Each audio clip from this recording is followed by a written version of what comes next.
conferir.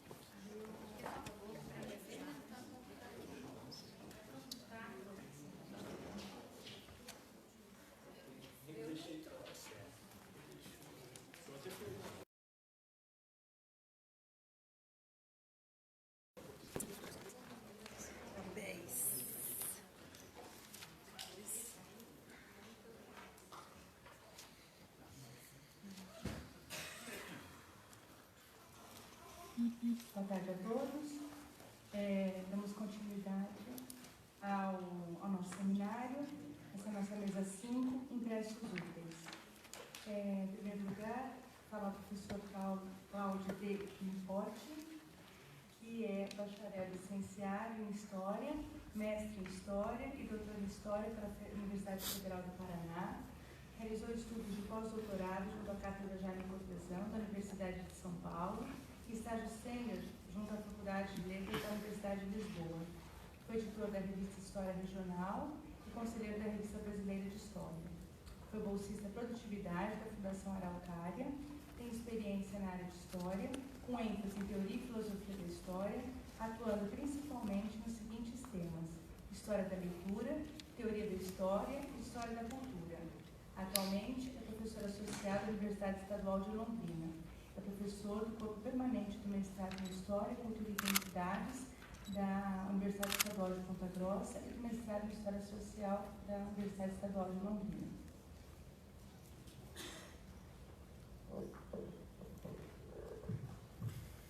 Como sou pouco didático, não vou projetar nada. Né? Desculpem por isso, os fãs do audiovisual. Em primeiro lugar, queria agradecer a organização do evento, né, agora na figura do Hamilton aqui, por aceitar essa comunicação. E vou ler bastante para não me perder, mas deixar claro, em primeiro lugar, que esse estudo faz parte, né, de um esforço mais amplo, mais longo, relacionado com a valorização ou as definições, ou as tentativas de definição de um vernáculo oficial da língua portuguesa no século XVIII. Então, nesse sentido, eu lido com os censores, tenho lidado com os censores, com os tradutores e com os escritores em geral da segunda metade do século XVIII, buscando essas definições quase identitárias de uma língua oficial. E nesse caso em particular, me chamou a atenção uma das muitas traduções feitas na segunda metade do século XVIII, que é a tradução do Pastor Fiel, de Giovanni Battista Guarini. Essa obra foi traduzida para o português no final da década de 80 do século XVIII por Tomé Joaquim Gonzaga, né, que é primo brasileiro do autor das Cartas Chilenas. E segundo o próprio tradutor, no paratexto inicial, ele se dedicou a traduzir o livro porque ele havia lido essa obra, segundo ele, no tempo em que nas aulas menores se aplicava às belas letras, traduzindo os versos e cenas que considerava mais notáveis para auxiliá-los no estudo da poesia portuguesa. Anos mais tarde, instigado, palavras dele, por algumas pessoas inteligentes, completou a tradução e submeteu-a à Real Mesa Censória para conseguir a licença de publicação. Para entender por que essa obra se torna relevante, eu preciso ver algumas outras questões. Né? Primeiro, a obra em si. Né? O Pastor Fiel e Pastor Filho é uma tragicomédia pastoral escrita entre 1583 e 1587 e publicada pela primeira vez em 1590 em Veneza, com uma edição simultânea em Ferrara. A peça foi encenada pela primeira vez em Pádua, também em 1590. O enredo falava sobre como os deuses da Arcádia, para punir o mal antigo, exigiam o sacrifício anual de uma virgem. Um oráculo previu que a maldição só seria levantada com o casamento de dois jovens de descendência divina, e os únicos que podiam reivindicar essa origem na Arcádia eram Sílvio, descendente de Hércules, e a ninfa Amarília, descendente de Pan. A peça tem duas linhas narrativas, uma seguindo Silvio, que ignora o amor e seu casamento vindouro com Amarília, dedicando-se somente à caça, e a outra seguindo Amarília e sua paixão por Mirtilo, apesar de ser prometida de Silvio. Mirtilo, o pastor fiel, Mirtilo, que é o pastor fiel, se oferece em sacrifício no lugar de Amarília quando o romance é revelado. Ao final, a descoberta da origem divina de Mirtilo, meio-irmão perdido de Silvio, permite que Mirtilo e Amarília se casem e cumpram a profecia. O Guarini, o autor da obra, nasce em 1538 em Verona e é descendente do humanista Guarino Veronese. Ele estudou direito em Pádua, foi professor de retórica, exerceu a função de poeta da corte de Afonso II em Módena, e em 1583 abandonou a corte, abandonou a diplomática para se dedicar à escrita dessa fábula pastoral. Ao contrário de alguns de seus contemporâneos, Guarini inventou pastores dotados de caracteres cortesãos, que agiam fora da ortodoxia aristotélica, que previa que ninfas e pastores deveriam agir e falar com decoro das tópicas e ornatos de estilo humilde.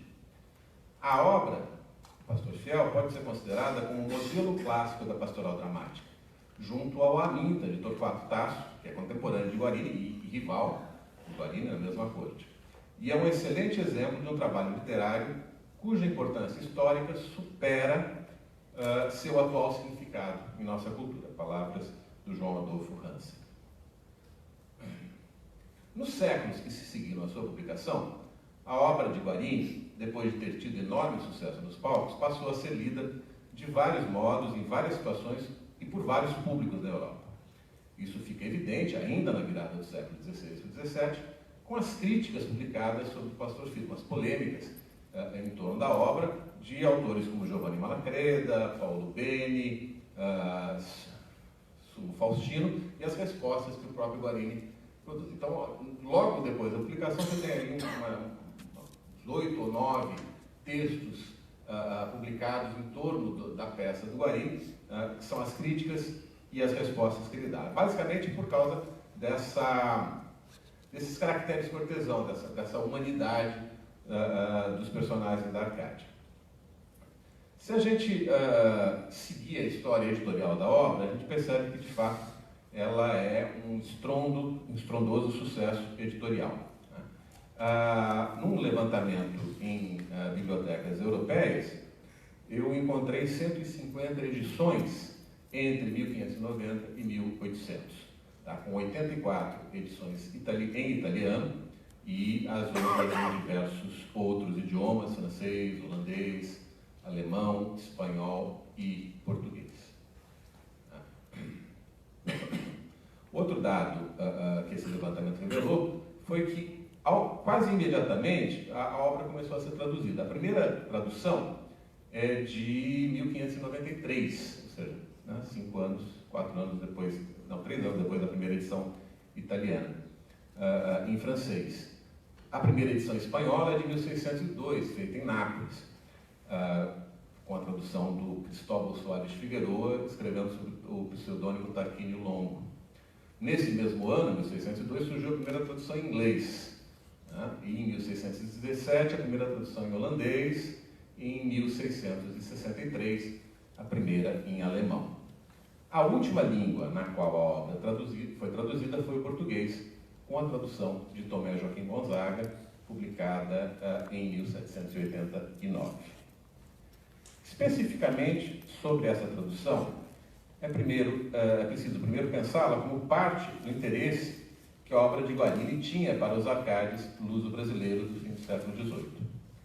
Do Pastor Fiel, eles utilizavam repetidamente a estrutura básica do gênero, a forma dialógica da poesia dramática e também a mescla dos estilos alto e baixo, compondo imitações como poesia escrita para ser lida. Esses também são elementos fundamentais da poesia do arcadismo luso-brasileiro. Aí eu vou citar o Hansen de novo. Doutrinando a poesia como meio pedagógico de transmissão dos temas otimistas e progressistas da racionalidade ilustrada, os arcades reduziram drasticamente a extensão a complicação do enredo, o número de personagens e as agudezas de estilo do Pastor Fido, mas mantiveram a forma dramática original do diálogo entre pastores, porque a julgaram adequada para representar cenas em que, como na comédia, as personagens desenvolvem uma conversação particular e civilizada sobre temas da vida cotidiana, enquanto dão uma interpretação séria aos assuntos, como na tragédia. Então, assim, faz um certo sentido que a única tradução para a língua portuguesa tenha sido feita exatamente por alguém ligado, de certa maneira, aos arcaicos. A crítica insiste muito mais nas qualidades poéticas de Tomé Joaquim, mesmo que aponte uma sublimação da carreira e da fama dele em favor de seu primo, Tomás Antônio. Esse sim um adepto formal do arcadismo com sua persona Dirceu. Em percurso inverso ao primo, Tomé Joaquim nasceu no Rio de Janeiro e foi enviado para estudar leis em Coimbra, para em seguida voltar ao Brasil como auditor militar da Bahia. Seu retorno a Lisboa em 1783 permitiu que se dedicasse apaixonadamente ao teatro italiano, tomando a si espontânea e obsequiosamente a tarefa da tradução em verso das óperas que se representavam no Teatro de São Carlos, ao que satisfez por mais de 20 anos consecutivos, sendo produções de sua pena a maior parte do que neste gênero se imprimiu desde a abertura do referido teatro até pouco antes do seu falecimento, 1820. A única das traduções dele que foi impressa foi a do Pastor Fiel, mas ele também traduziu dramas líricos, como a Zaira do Voltaire, a Ginebra de Escócia, do Galiano Rossi, além de uma série de outras obras. Essa Ginebra de Escócia é uma adaptação dos cantos 5 e 6 do Orlando Furioso, de Augusto. Para esse estudo, interessa discutirmos o processo de aprovação e publicação da tradução portuguesa. Considerando que os textos de Guarini não constam em nenhum dos índices romanos ou das listas lusitanas de obras proibidas ao longo dos 3 séculos em foco, a não existência de versões portuguesas pode, ao menos inicialmente, ser pensada em termos da fluência dos literatos nas edições recorrentes acima mencionadas, em francês, em italiano e em espanhol, especialmente as edições francesas. Não obstante, o parecer da, nessa época, Real Comissão Geral sobre o Exame e Censura dos Livros dá algumas pistas para o tipo de problema que tal obra enfrentava nas maneiras de pensar que caracterizavam a defesa dos valores imperiais estabelecidos a partir do pombalismo, especialmente para a instituição responsável pela censura iniciada com a Real Mesa Censória. Aprovando a concessão de licença de impressão em 25 de maio de 1788, o censor Antônio Lobo da Cunha fez a ressalva de que, quando Guarini e seu tradutor aludem à barbaridade das leis, referem-se ou referiam-se às leis da Arcádia e não às leis da monarquia portuguesa ou qualquer outra monarquia.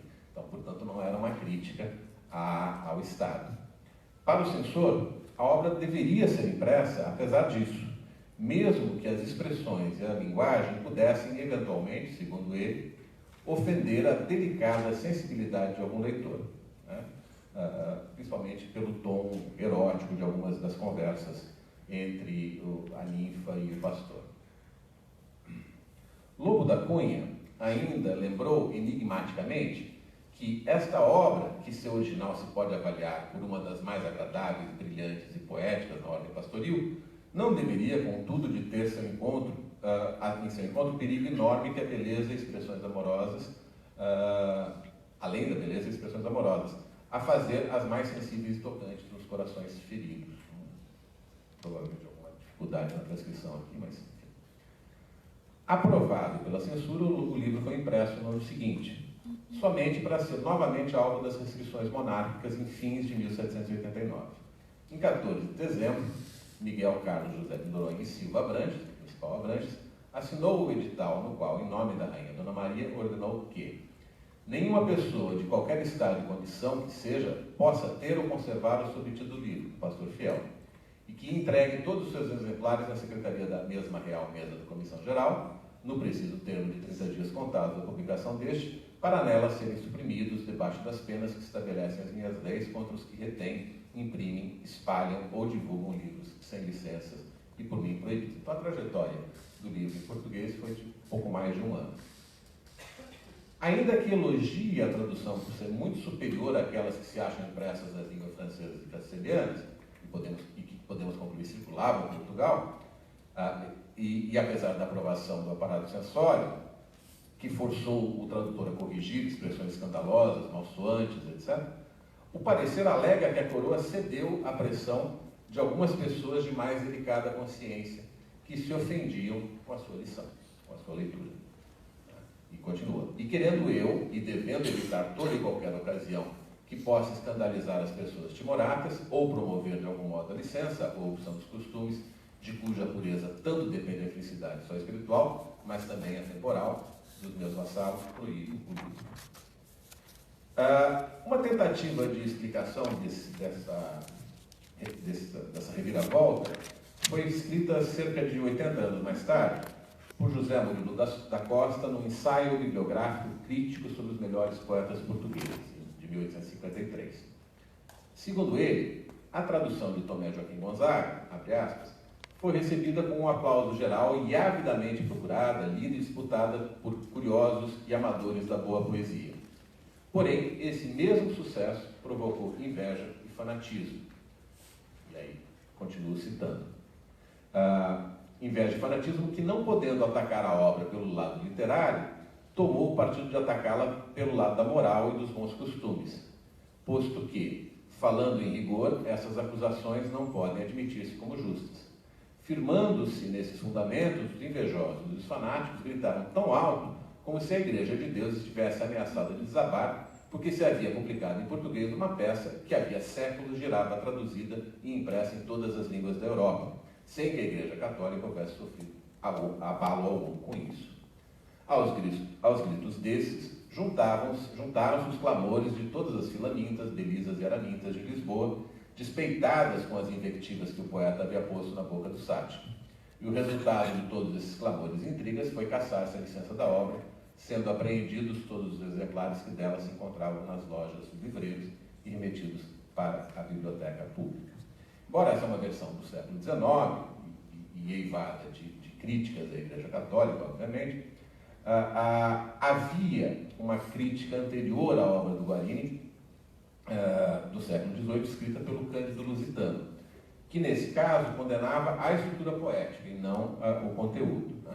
Cândido Lusitano censurava a ideia da tragicomédia como gênero, de poema misto, vicioso, nem trágico nem cômico, sem proporção e sem unidade. Então, em 1759, ele já tinha publicado todo um livro, né, Arte Poética ou Regras Interpretativas da Poesia em Geral, em que um capítulo inteiro é dedicado a dizer que esse modelo do pastor fiel não deveria ser copiado pelos poetas portugueses. Entre as críticas do Cândido Lusitano e os clamores de todas as respeitadas de Lisboa, o fato é que a obra circulou em Portugal como um dos muitos modelos de poesia a ser imitado ou combatido. E que no século de trajetória editorial multilíngue do texto, até onde nos consta, pouco ou nada se fez para vertê-lo ao português, exceto pelo esforço em pauta. Que o texto português tenha sido considerado socialmente inadequado no século XVIII, tanto pelo censor que o aprovou, apesar disso, quanto pela Vox Populi, atendida pelo principal Abranches, enfatiza a presença da obra em suas outras traduções e edições menos acessíveis ao público mais zeloso quanto à moral e os bons costumes, esses velhos eufemismos de obtusidade e hipocrisia.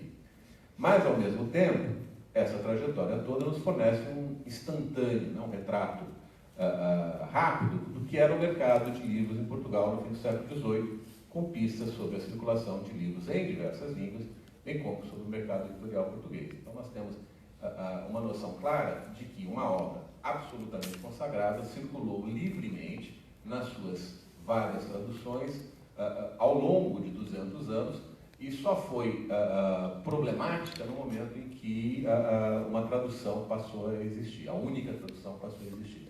Isso provavelmente explica a ausência, ou dá pistas sobre a ausência de tentativas anteriores de tradução, enquanto já no século XVI a obra foi traduzida para todas as outras línguas, para o português essa foi a única vez, o único registro de tradução que se tem. Eu não sei se algum manuscrito em algum momento foi feito. Mas os estudos da poética mostram que o modelo do pastor fiel foi seguido fielmente, tanto em terras lusitanas quanto brasileiras, pelos arcádios todos.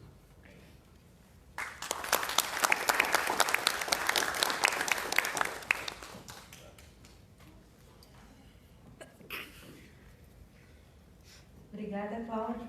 Passo então agora a palavra ao professor Zé Milton Coelho Menezes, que é professor associado do Departamento de História da Universidade Federal de Minas Gerais e orientador pleno no programa de pós-graduação em História na FAFISH, na linha de pesquisa História Social da Cultura. Graduado em Medicina Veterinária pela Escola de Veterinária da UFMG, em História pela FAFISH, possui mestrado em História pela Universidade Federal de Minas Gerais e doutorado em História pela Universidade Federal Fluminense. É diretor do Centro de Estudos Mineiros e realizou estágio pós-doutoral com bolsa de estágio sênior da CAPES, na École des Hautes Études de Sciences Sociales, em Paris, França, sob supervisão do professor Roger Chartier, de setembro de 14 a julho de 15. Foi coordenador do programa de pós-graduação de História. Nesse programa, supervisiona o estágio pós-doutoral. Coordenou o DINTER, da CAPES, o FMG, o EC, e o convênio UFMG Université Paris 7, de Derro. Foi chefe do Departamento de História, de setembro de 16 a agosto de 18, e é líder do grupo de pesquisa Elementos Materiais da Cultura e Patrimônio, FMG-CNPq. Autor, dentre artigos e capítulos de livros, de O Continente Rústico, Abastecimento Alimentar das Minas Gerais Setecentistas, História e Turismo Cultural e Artes Fabris e Ofícios Banais. É pesquisador com ênfase em História de Minas Gerais do século XVIII e XIX, atuando principalmente na perspectiva dos elementos materiais da cultura e interpretação do patrimônio cultural. Professor Zé Milton. Boa tarde a todos. Boa tarde a todos. Falou. Não. Acho que ligou, Zé.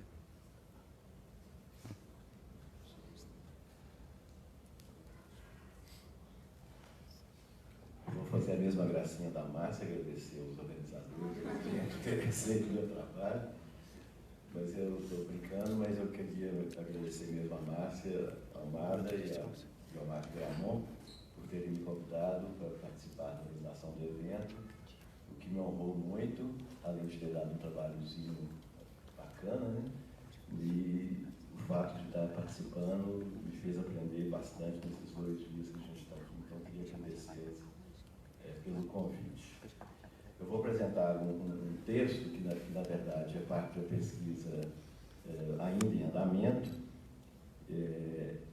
e ela foi motivo, né, de algumas mudanças nesse percurso, desde que eu comecei a fazê-la, e a principal mudança foi, de fato, por orientação, por ideia, sugestão do professor Roger Chartier, quem também eu agradeço, porque a sugestão dele foi bastante interessante na mudança desse percurso. E a ideia, então, aqui é pensar, né, o Frei José Mariano da Conceição Veloso como um editor. Essa foi a sugestão do professor Chartier. Né? Alguém que imagina, escolhe e concebe graficamente escritos e os publiciza, né, em livros. Sem livros não há instrução. A escrita e sua publicização são os instrumentos de saber efetivado pelas edições. Essa assertiva, né, sem livros não há instrução, conformava os objetivos da Casa Literária do Arco do Cego e compunha essa primeira frase, né, a identificação de todas as suas edições.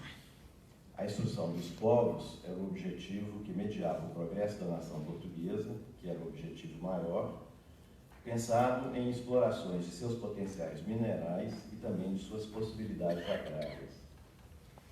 Essa comunicação visa, né, apresentar e problematizar minimamente as edições de 35 manuais de agricultura e pecuária realizados pelo Arco do Cego, mas não só por outras tipografias anteriores ao Arco do Cego, mas principalmente por essa tipografia de 1799 a 1801. período de sua existência, né? E as perspectivas como os textos circulantes, né, e como essas leituras instrutoras para os povos da América Portuguesa foram, de certa forma, influenciadas, né, e circularam na América Portuguesa. Tais edições são escritos, né, encomendados aos homens que faziam parte do círculo científico de Frei José Mariano da Conceição Veloso, esse editor, bem como traduções escolhidas, né, por ele e feitas por ele ou por ele encomendadas a outros. De originais franceses, belgas, ingleses, entre outras origens, os textos eram adaptados e comentados para aderirem a uma realidade luso-brasileira que Frei Veloso julgava conhecer muito bem. Os escritos sobre a utilidade da natureza transformada pelo homem representavam um diálogo intenso com uma nova agricultura, entre aspas, que era um movimento, né, proposto na Europa Central, principalmente, desde meados do século XVIII, fundamentado eticamente no ideal de filantropia e numa complexa concepção dos fins da natureza para a humanidade. Então, eu vou tentar aqui pegar essas duas questões, né?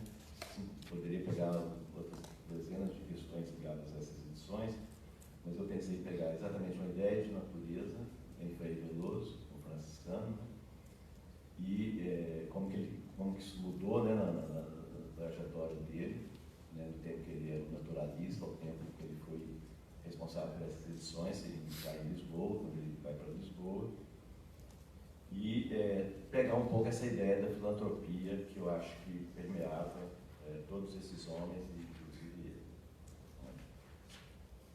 Frei José Mariano da Conceição Veloso, então, e junto com seu círculo de cientistas luso-brasileiros, comungavam dessas ideias e editaram livros para circulação na América.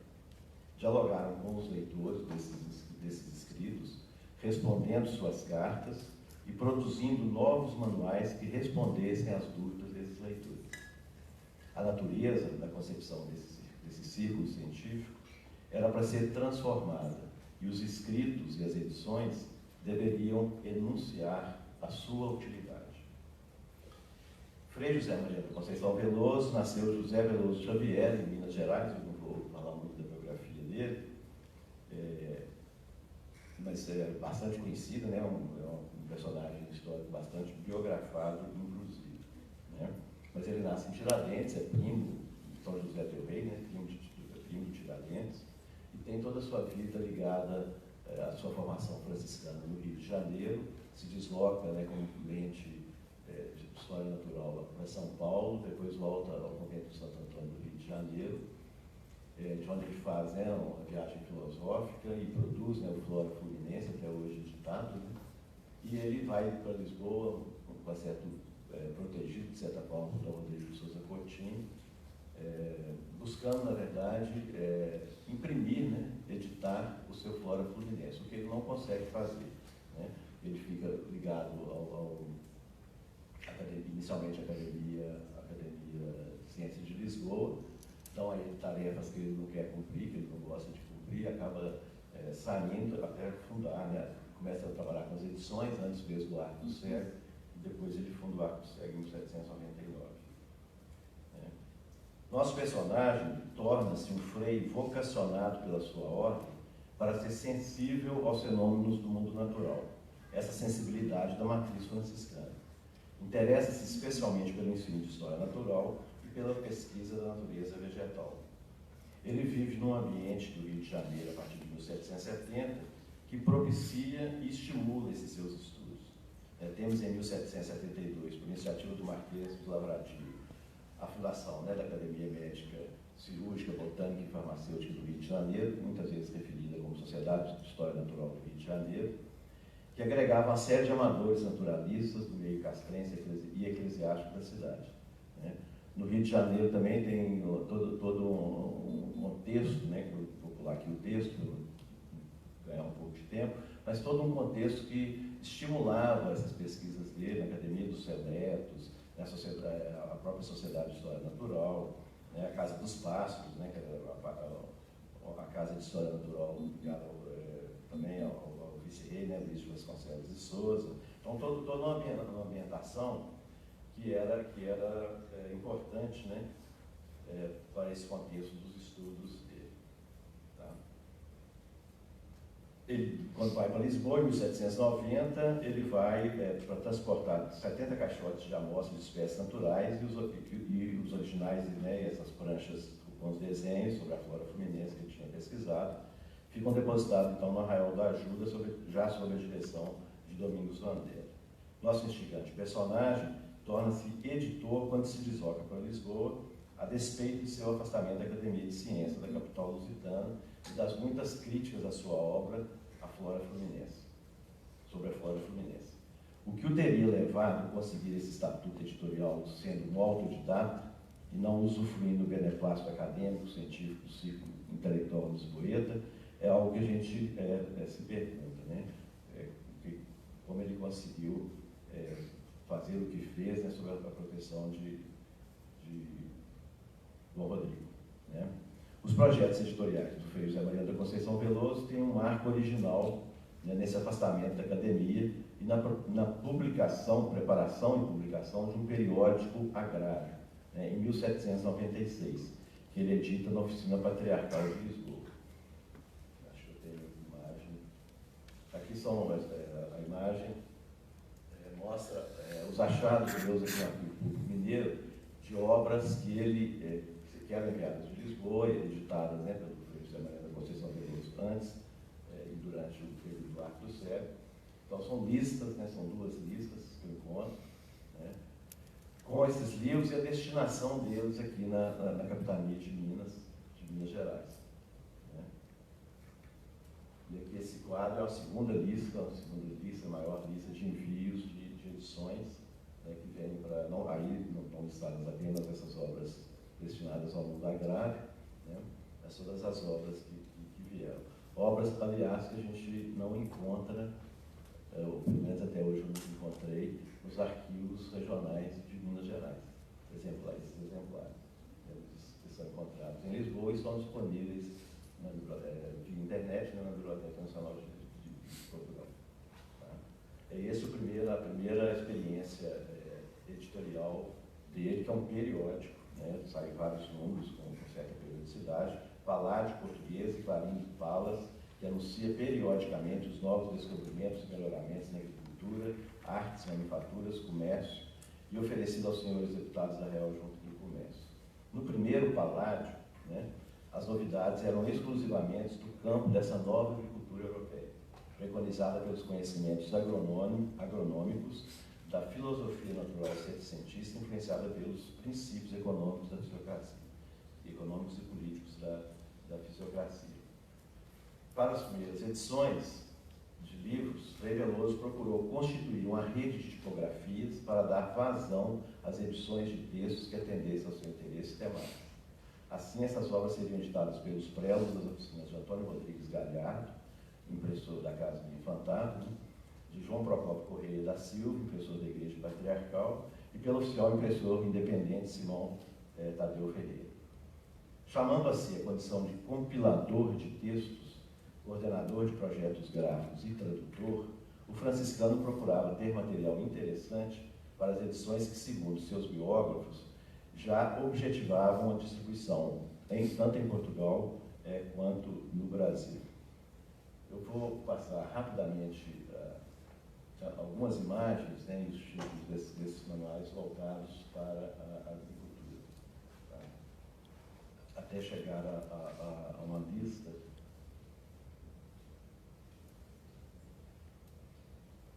São vários manuais, são uma grande preocupação, né, na edição com imagens, né, o grande investimento que ele faz depois no Arco do Cego é exatamente em imagens, e aí ele tem mesmo a proteção de Dom Rodrigo, que acaba confiscando papel e material para a produção das imagens de outras instâncias para ceder ao Frei, né, ao Frei Veloso.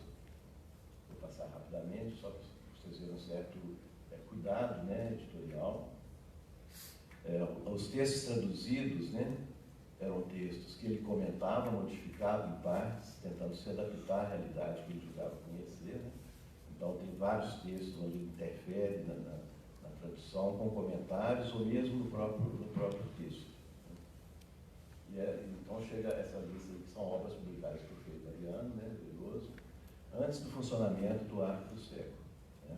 E durante os 3 anos de funcionamento do Arco do Cego, ele edita 83 manuais e livros, né, de variado tamanho, de 30 páginas a 200 e tantas páginas, é muito variado em seu tamanho.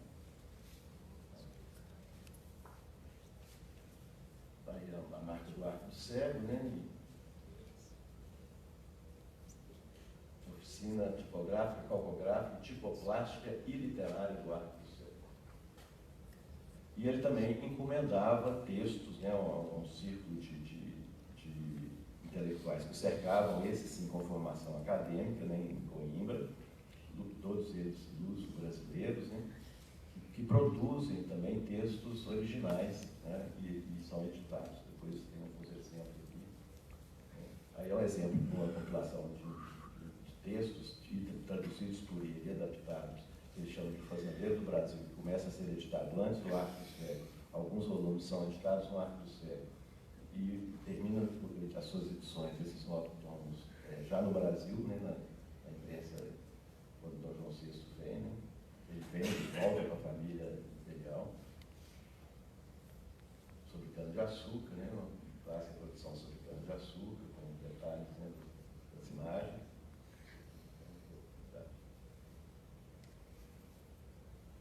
Esse é um exemplo de uma memória, né, produzida especificamente sobre a encomenda dele, do João Manso Pereira, né, sobre os alambiques. Aí tem embaixo uma referência, tem um capítulo de um livro sobre esses manuais, 2 ou 3 manuais produzidos para a melhora dos alambiques e a produção da cachaça no Brasil.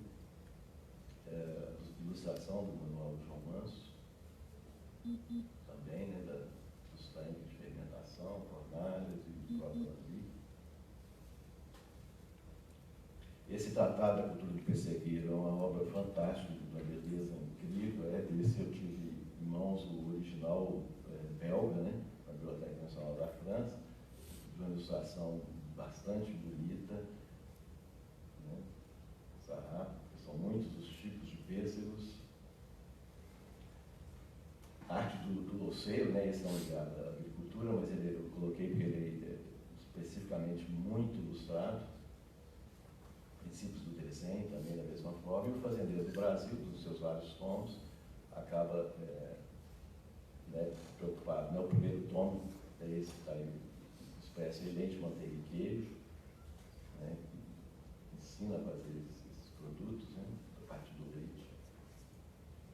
Essa gravura talvez seja mais conhecida, né, muito usada.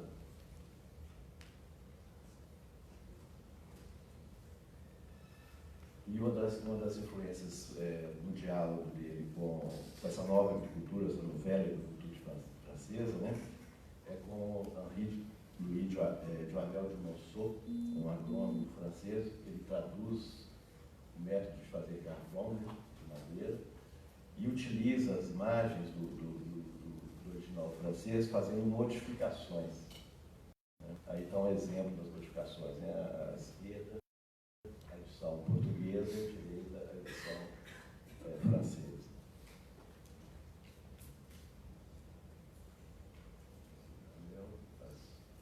As adaptações que ele fazia nas imagens, ele utilizava dos mesmos originais, retirando partes, né, dessas gravuras, e eu tentei mostrar.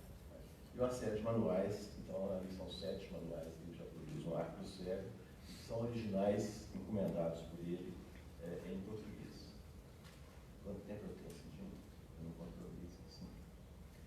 Veloso tem um apoio. Sim? Veloso tem. Oi? Tá bom. Veloso tem o apoio de Dom Rodrigo de Souza Coutinho, né, como eu disse, ele acaba morando, inclusive, muitos anos na casa de Dom Rodrigo em Lisboa, né, e ele diz na introdução do Fazendeiro do Brasil, editado antes do Arco do Cego, primeiro tomo, em 1798, ele diz que Dom Rodrigo fora, né, abram aspas, que ele, né, fora por Dom Rodrigo, abram aspas, incumbido a saber de juntar e trasladar em português todas as memórias estrangeiras que fossem convenientes aos estabelecimentos do Brasil, para o melhoramento de sua economia rural e das fábricas que dela dependem, pelas quais, ajudadas, houvessem de sair do atraso e atonia em que atualmente estão e se pusessem ao nível com os das nações nossas vizinhas e rivais e no mesmo continente, assim na quantidade como na qualidade dos seus gêneros e nas suas produções. Arco do Cego, já disse, vou pular aqui bastante coisa do texto, que está um pouquinho grande. As estratégias de circulação das obras publicadas denotam um publicismo utilitário para a causa agrária presente em Frei Veloso. Elas envolvem a produção periódica de catálogos e indicações de livrarias do reino, onde elas podiam ser adquiridas. Anunciavam ainda as obras que estavam no prelo e as programadas para entrarem no prelo, acreditando em um potencial de leitura e de leitores e estimulando nesses a expectativa pelos novos lançamentos. A opção pelo investimento em uso de imagens nas edições é outro importante fator na estratégia da informação e de venda, objeto da análise específica que eu não vou entrar aqui. No entanto, é bom medir essa estratégia. Das 83 obras editadas pelo Arco do Cego, 45 eram ilustradas. Comparando com a impressão régia das 582 obras editadas por ela, apenas 34 eram ilustradas e 548 não tinham nenhuma ilustração. A definição dos leitores é evidenciada em vários momentos, como na introdução do tomo 2, parte 2 do Fazendeiro do Brasil, publicado em 1800, na oficina de Simão Tadeu Ferreira, onde o Frei José Mariano escreve explicitando a sua missão e, ao mesmo tempo, a forma estratégica do destino de suas obras. Então, abram aspas.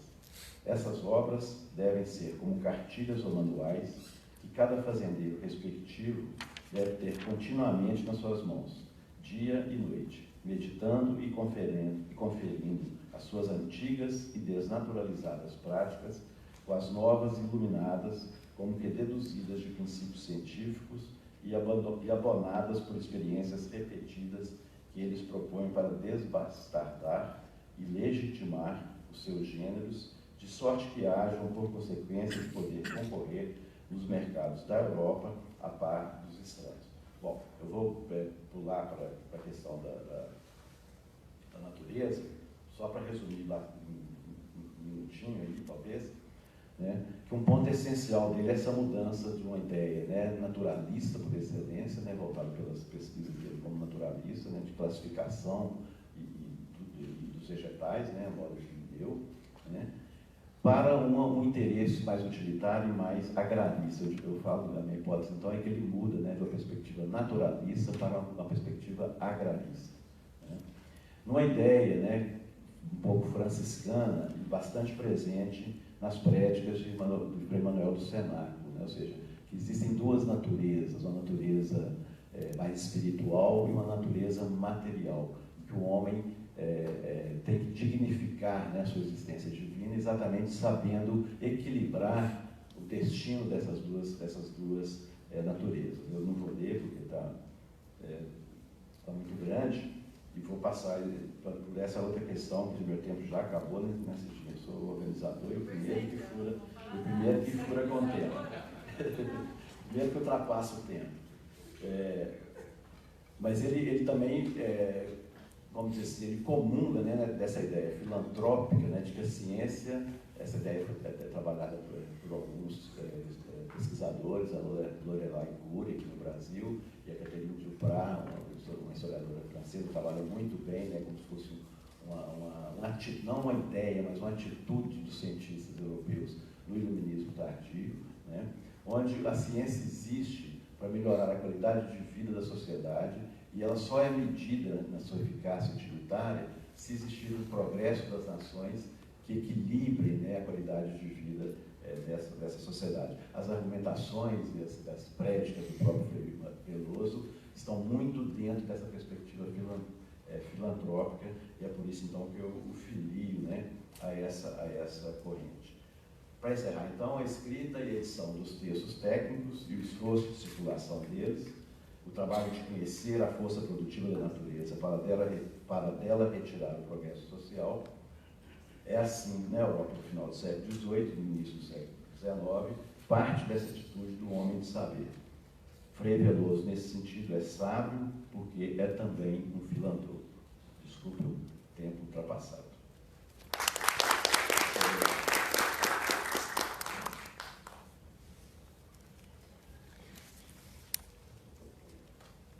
Obrigada, Zé Milton. Eu passo a palavra agora ao professor René Lones Gomes, que tem experiência de pesquisa e ensino nas áreas de museologia, patrimônio cultural, história das coleções e dos museus, história atlântica e história da arte, com ênfase na produção flamenga e holandesa do século XVII e na produção, circulação e colecionismo de objetos ameríndios e africanos entre América, África e Europa. Atua em projetos de pesquisa que abordam os temas colecionismo, musealização e patrimonialização de bens culturais, produção artística, criação imagética, circulação e significação de objetos no espaço atlântico, especialmente em trânsitos de objetos em mar fim e agentes históricos entre Brasil, a costa ocidental da África e o norte da Europa. Dedicou-se a temas como iconografia europeia, história e teoria da arte flamenga e holandesa, século XVII, história da arte brasileira, metodologias de análise visual, encontros interculturais e trânsitos de culturas no mundo atlântico da primeira idade moderna, história e memória da cidade, curadoria, museologia e patrimônio cultural. Professor.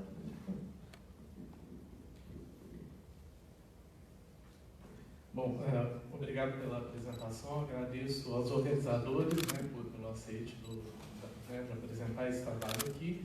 É um trabalho que não é a minha linha de investigação principal, ele, na verdade, eu vou mostrar para vocês, é um trabalho que é incidental na minha trajetória, mas que tem ganhado um corpo recentemente com a formação de um grupo de pesquisa que tem trabalhado coletivamente em cima desse manual, que é o manual de vernizes e tintas produzido por um flamengo, que é o João Stolter, escrito em Portugal e impresso em Antuérpia no início do século XVIII. Bom, a pesquisa, só para situar... eu peço para você controlar meu tempo, que eu falo muito. Obrigado. Bom, a pesquisa ela se insere dentro de um conjunto amplo de investigações que temos feito dentro do Radioro, que é um grupo de pesquisa de história das coleções, principalmente no projeto Realidades em Contexto, em que a gente está analisando a circulação de objetos africanos e ameríndios nas coleções europeias. Dentro desse projeto, a gente tem um subprojeto que é sobre madeiras, tintas e vernizes da terra em circulação atlântica. Nós fomos agraciados com algumas bolsas de iniciação científica, mas eu me sinto no dever de indicar que elas foram cortadas esse ano, então o trabalho anda de forma mais lenta. Com o trabalho em cima desse manual, nós estamos iniciando a fundação de um laboratório dentro do programa de Ciência da Informação, que é o Laboratório de Informação, Documentação e Memória em Arte, que tenta trabalhar com a documentação principalmente de manuais, documentação primária, organizar sobre a produção artística entre os séculos XVII e XIX, e também com a produção de léxicos de materiais para a produção artística desse período. Eu tenho que mencionar também que esse é um projeto que teve um apoio muito forte da FCT, da Fundação Ciência e Tecnologia de Portugal, que financiou as pesquisas em Coimbra, Lisboa e no Porto. E o apoio que é fundamental para a gente desenvolver, que é da biblioteca, EFCUD Biblioteca, Hendrik Conscience, que é a biblioteca patrimonial da cidade de Antuérpia, onde se encontra um manual que eu vou mostrar para vocês aqui, que é um exemplar bem específico. Bom, o objeto de pesquisa é esse manual, redigido pelo Johann Stolter, ou João Stolter, antes de 1729, publicado em 1729 em Antuérpia, na casa dirigida pela viúva de Henrik Ferdusen. O Stolter ele é um flamengo radicado em Portugal, morando inicialmente em Lisboa, provavelmente tendo se mudado posteriormente para o Porto, provavelmente ele foi para Portugal em torno de 1693, E ele quase todos os dados que nós temos sobre ele são indicados pelo próprio livro, pelas publicações dele. Ele se autodenomina comerciante e perito em rachar e lavrar diamantes. Então, o livro é publicado na Bélgica, provavelmente em 2 momentos diferentes. Ele é publicado no primeiro março do livro em 1729, posteriormente, em 1732, é feito um adendo, eu vou mostrar mais para frente para vocês, e aqui é somado ao corpo do manual original. E anteriormente, né, essa casa editorial, uma casa editorial que tem uma conexão muito grande com o Império Espanhol. Ela era uma casa na 5ª geração de tipógrafos. Ela era comandada pelo Hendrik Verdusen e pelo Cornelis Verdusen. E a partir da morte dos dois, a viúva do Hendrik assume com os filhos a direção da casa. O manual ele é publicado em português, em formato de 8º, sem ilustrações, apenas com essa vinheta da portada, que aparece aí na imagem para vocês, e com a aprovação do censor de livros, datada de 1728, um ano antes da publicação. O manual ele é dedicado aos curiosos mestres, torneiros, pintores, escultores e mais artistas, observando as engenhosidades das artes produzidas nos empórios de Paris, Londres e Amsterdã. O Stolter, após realizar algumas viagens pela Europa, se compadece da pobreza que ele vê no tratamento da marcenaria portuguesa, principalmente das madeiras que vêm de fora da Europa, e então ele passa a coletar uma série de receitas de vernizes, tinturas, que ele pretende ensinar os marceneiros portugueses a trabalharem com esses materiais. E ele publica, então, o objetivo do manual é publicar essas receitas e outras técnicas que ele diz o tempo inteiro que foram experimentadas e pagas pelo próprio bolso, né? São recursos bastante... alguns materiais são, inclusive, materiais nobres e caros, e que são conhecidas por ele por exatas experiências. Esse é um elemento que eu vou voltar a ele mais para frente, que é bastante importante para entender o manual.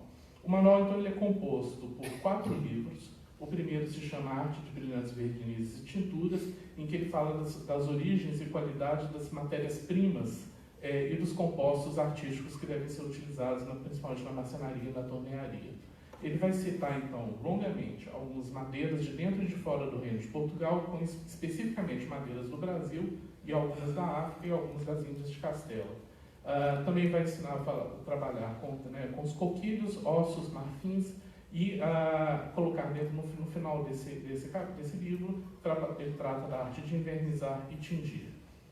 Na sequência, o livro seguinte chama Uma Oferta. Ele apresenta 20 receitas curiosas para ourives de ouro e da prata e relojoeiros, que foram compiladas e traduzidas do Flamengo e antes experimentadas por ele próprio. São receitas sobre tratamento de metais diversos, produção de goma laca, de álcools e do óleo tártaro, que é o óleo de rícino.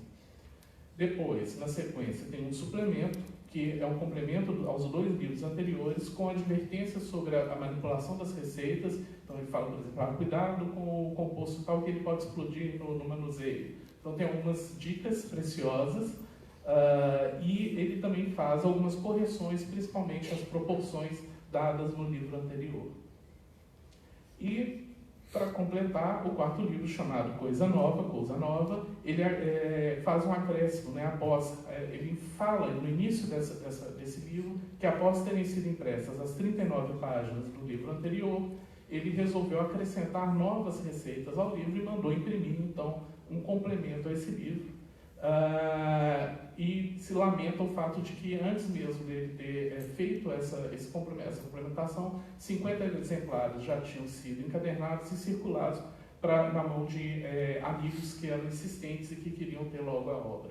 Então a obra se completa nesse momento, com o acréscimo do Coisa Nova, e depois, no volume que eu estou analisando, tem o segundo Coisa Nova, que muda a numeração, eu chamo ABC, porque ele muda a numeração das receitas de 1, 2, 3, né, sequência numérica, para indicação com as letras, em que ele faz acréscimos após uma viagem do Porto para Lisboa, entre 1781 e 1732. Ele entende, conhece os segredos da arte de engessar que era cultivada entre a aristocracia, principalmente, segundo as palavras dele, em que as pessoas passavam a engessar determinadas superfícies e aplicar figurinhas impressas e depois iluminar e passar verniz. Então ele passa a ensinar, é uma nova moda que ele passa a ensinar nesse acréscimo que é feito a partir de 1732 e aderido ao livro. É importante dizer que, até hoje, eu não consegui localizar nenhum dos 50 volumes anteriores que não tinham, segundo Coisa Nova, somente publicações com ele, com já o acréscimo de 1732. Esse é um manual que eu acredito que ele tem vários interesses, para várias áreas de nosso interesse, como a história da arte da conservação, porque é o primeiro manual a tratar de receitas de vernizes em Portugal. E ele discursa muito especificamente sobre os efeitos estéticos intencionalmente buscados na aplicação de determinados vernizes. Atualmente, na conservação, muitas vezes se retira o verniz pelo impacto visual numa obra, né, pela deterioração, mas a gente perde de perspectiva que muitos vernizes foram aplicados intencionalmente ou para envelhecer ou para exatamente mudar as cores das obras. Ele também tem um interesse pelo tipo de material que ele apresenta. São 22 madeiras, 4 solventes, 2 resinas, 7 óleos e gomas, adesivos, abrasivos, cargas minerais. Além disso, ele faz indicação de instrumentos a serem utilizados nas várias artes e também sistemas de medidas com conversão. Nesse livro ele trabalha especificamente com a conversão dos tipos de medidas da cidade do Porto com relação a Lisboa, mas em outros momentos ele fala também das medidas com relação, por exemplo, às diferenças do peso do quilate para pesar diamantes em várias cidades da Europa. Bom, além de tudo, ele fala muito especificamente sobre a circulação de materiais entre as várias partes do reino, especialmente de Angola e de Brasil para Portugal. Né? Ele cita, por exemplo, o quicongo, que é um arbusto canforado, né, que vai com um grande volume para Lisboa. A gente pode perceber em alguns registros alfandegários que são exatamente as madeiras que ele cita no livro, que são as que estão entrando naquele momento em Lisboa, e que são madeiras que são utilizadas para a produção de mobiliário com uma certa frequência.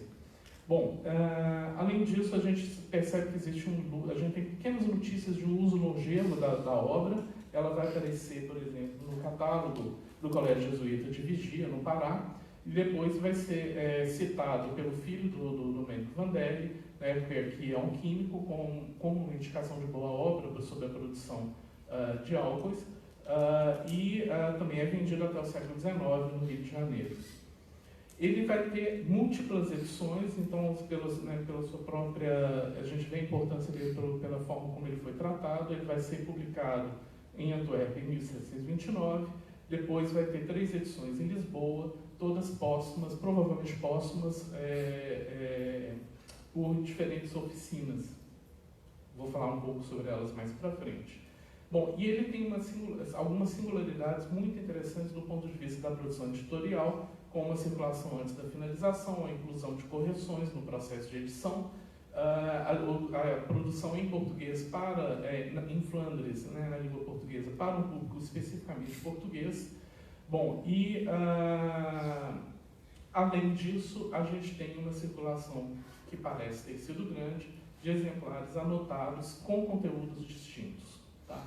Bom, aqui eu apresento 2 exemplares para vocês, um que está na biblioteca da John Carter Brown e outro em Antuérpia, que é o que eu falei para vocês, que é o que eu estou trabalhando mais especificamente. O de Antuérpia vem na capa escrito com anotações do próprio autor, né, e segue ele com várias notas, e a John Carter Brown tem com outra letra escrito que pertencia à Botica do Carmo de Santarém.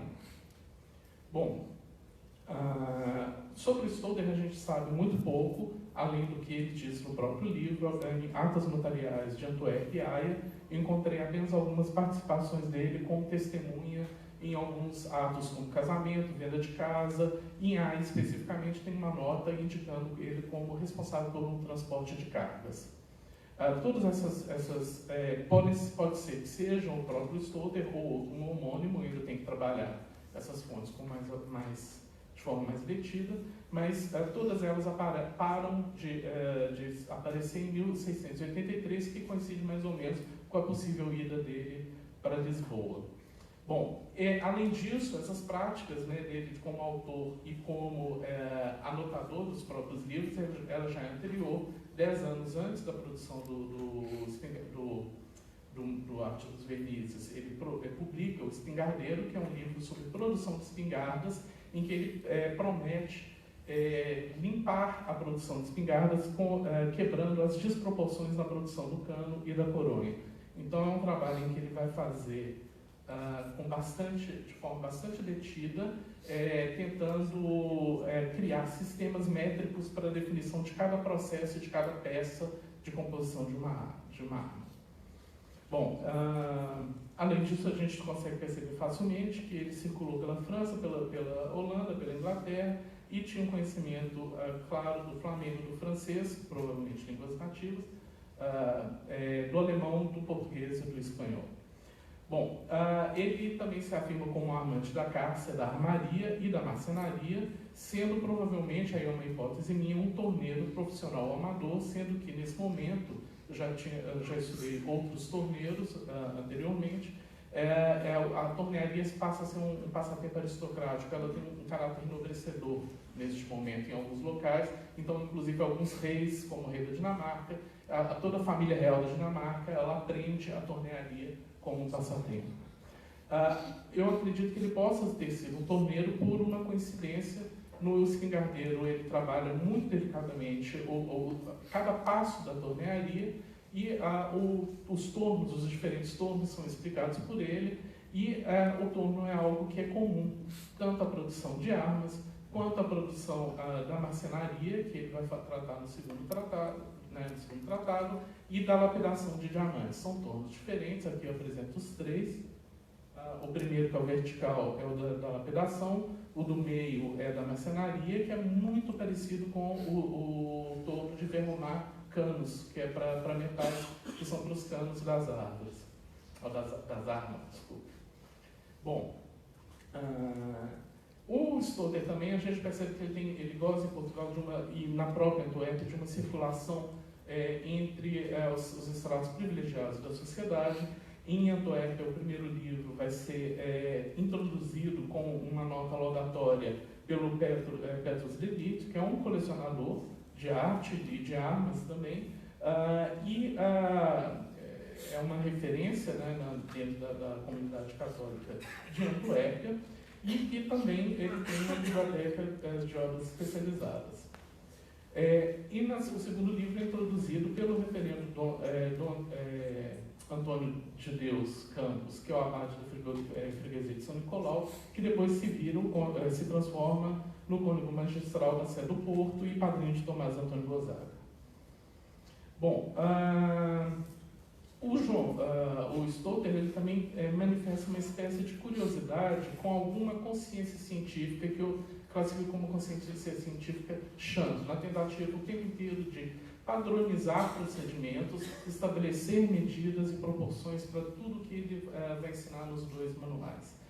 Isso se traduz não só na forma como ele tenta ensinar as práticas, mas também converter os seus ensinamentos em imagem e texto, seja por tabelas, seja por gravuras, em que em alguns momentos vai traduzir as várias escalas ou apresentar moldes que vão ser impressos de duas formas diferentes.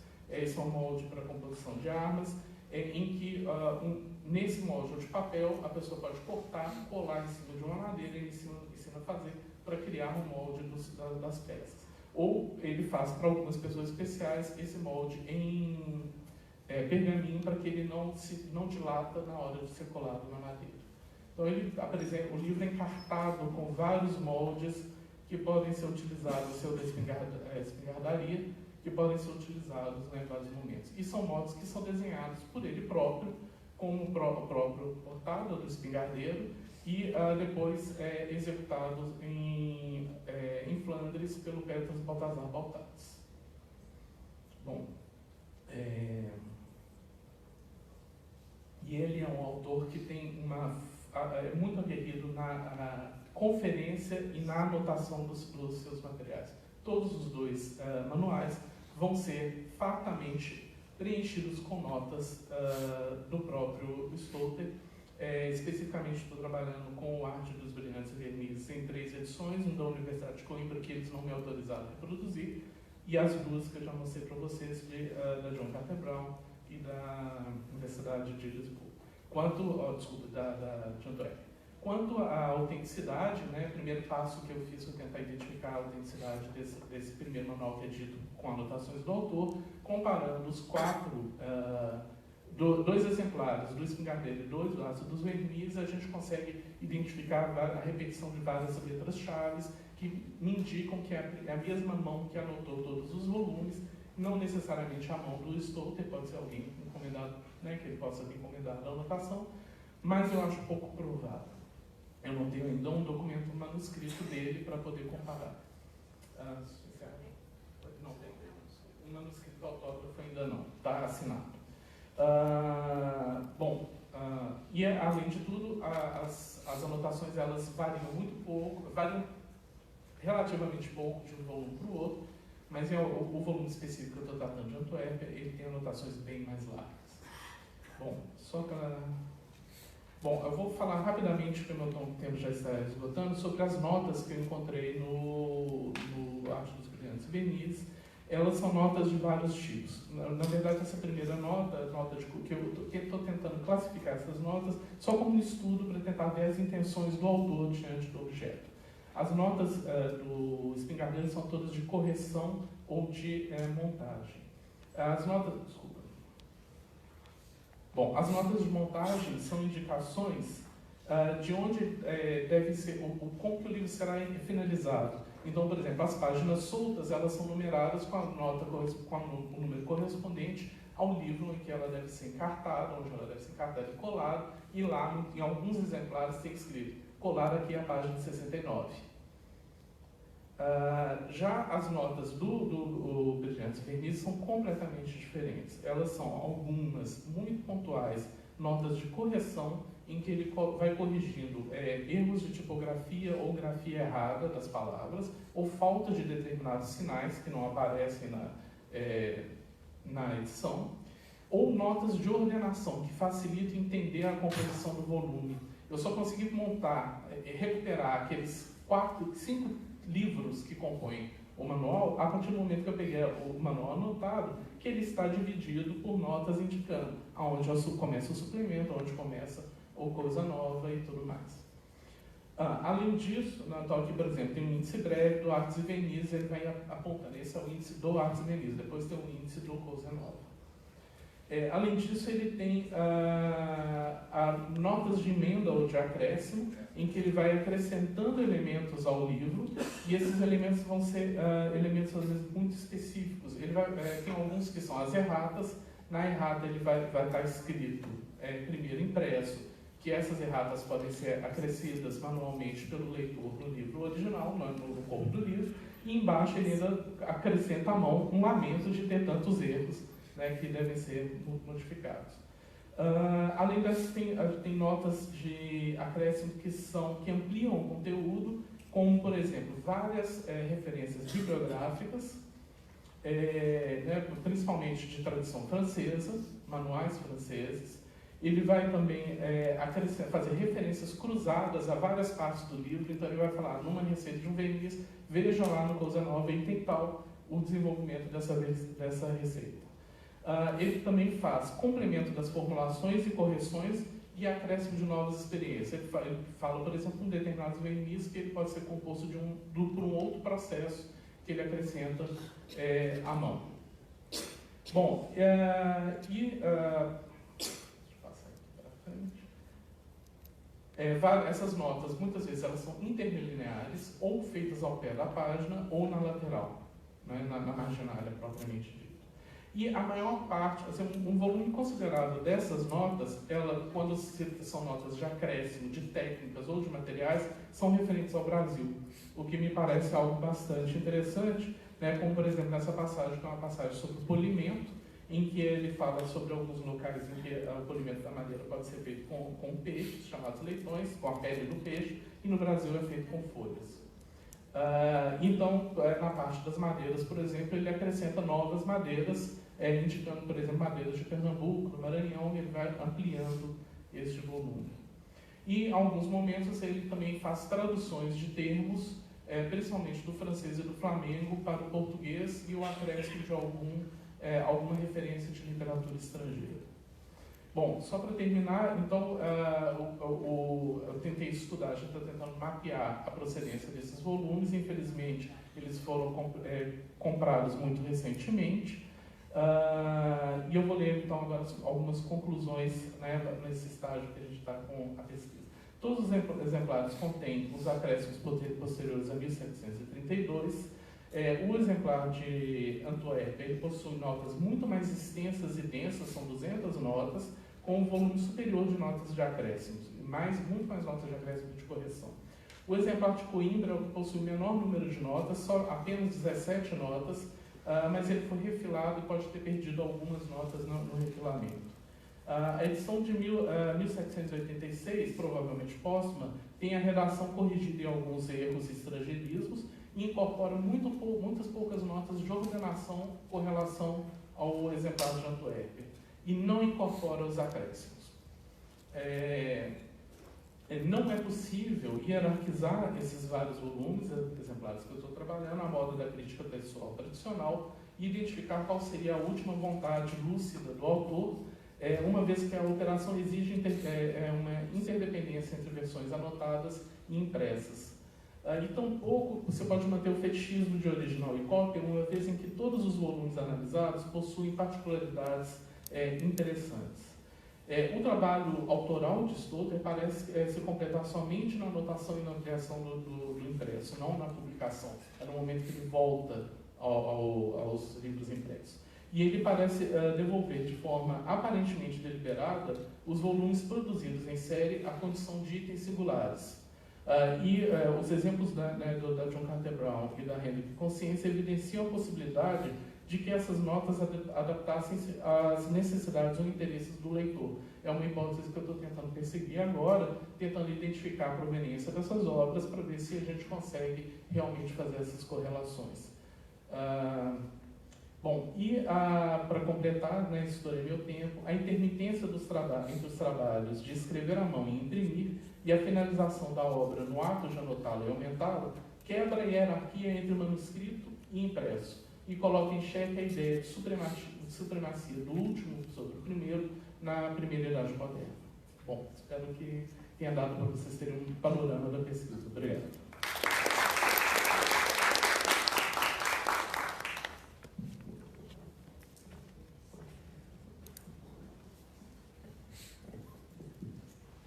Muito obrigada, Renê. Eu abro para a audiência para as questões. Leila. Cláudio, é fantástico, né? A gente tem uma conversa aí na mesa excepcional, né? De teores diferentes, é claro, as obras, né? Mas os tratados com o Renê e o José Nilton. Mas esse livro é uma curiosidade, é do século XVI, né? Que tem um número imenso de edições fora de Portugal, né? E que só chega em Portugal no século XVIII, para ter uma existência breve de um ano. Né? Eu queria que você falasse alguma coisa mais sobre essa grande distância de séculos, né?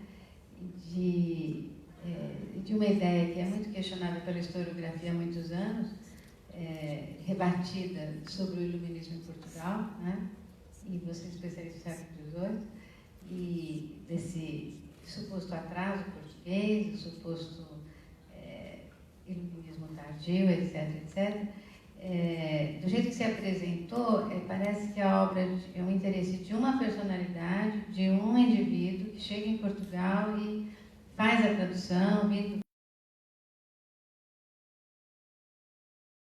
porque é impactante, né? Quer dizer, uma obra que com 150 edições, né, que você falou, e que chega tão tardiamente a